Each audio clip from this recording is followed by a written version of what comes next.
নমস্কাৰ আপুনিৰ ৰিলছ আপোনালোকৰ বাবে এইযোৰ খুবেই ধুনীয়া হ'ব কটননি যোৰা ইয়াতে অৰেঞ্জ য়েলো আৰু ৰেডত বুটা কৰি ধুনীয়াকৈ বনাই দিয়া হৈছে এখন মেখেলাখন হ'ব আৰু ৰেডিটোৱে থাকিব ধুনীয়াকৈ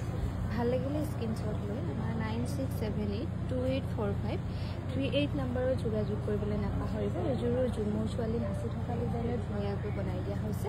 আৰু তাৰে অল্টাৰনেটিভ পিচ এইযোৰ হ'ব এইযোৰ খালি গুণা আৰু গোটা ফুলত কৰা হৈছে আৰু এইযোৰ কৰা হৈছে অকল গোটা ফুলত যোৰ ভাল লাগে আমাক মাৰ্ক কৰি হোৱাটছআপ কৰিব পাৰিব 9678284538 নম্বৰত এইযোৰো খুবেই ধুনীয়া হ'ব এছ কালাৰ সিলভাৰ গুণা আৰু ৰেডেদি ধুনীয়াকৈ বুটা কৰি বনাই দিয়া হৈছে এখন মেখেলাখন হ'ব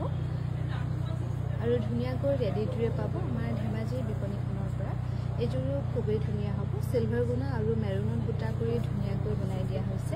এখন হ'ব মেখেলাখন আৰু এইযোৰ হ'ব খুবেই ধুনীয়া ইয়াতে অকল ব্লু আৰু সিলভাৰ গুণাৰত বুটা কৰি ধুনীয়াকৈ বনাই দিয়া হৈছে এখন হ'ব মেখেলাখন আৰু এইযোৰো খুবেই ধুনীয়া হ'ব সিলভাৰ গুণা আৰু ডাৰ্ক কফিত বুটা কৰি ধুনীয়াকৈ বনাই দিয়া হৈছে এখন হ'ব মেখেলাখন ভাল লাগিলে স্ক্ৰীনশ্বট লৈ আমাৰ 9678284538 নম্বৰত যোগাযোগ কৰিবলৈ নাপাহৰিব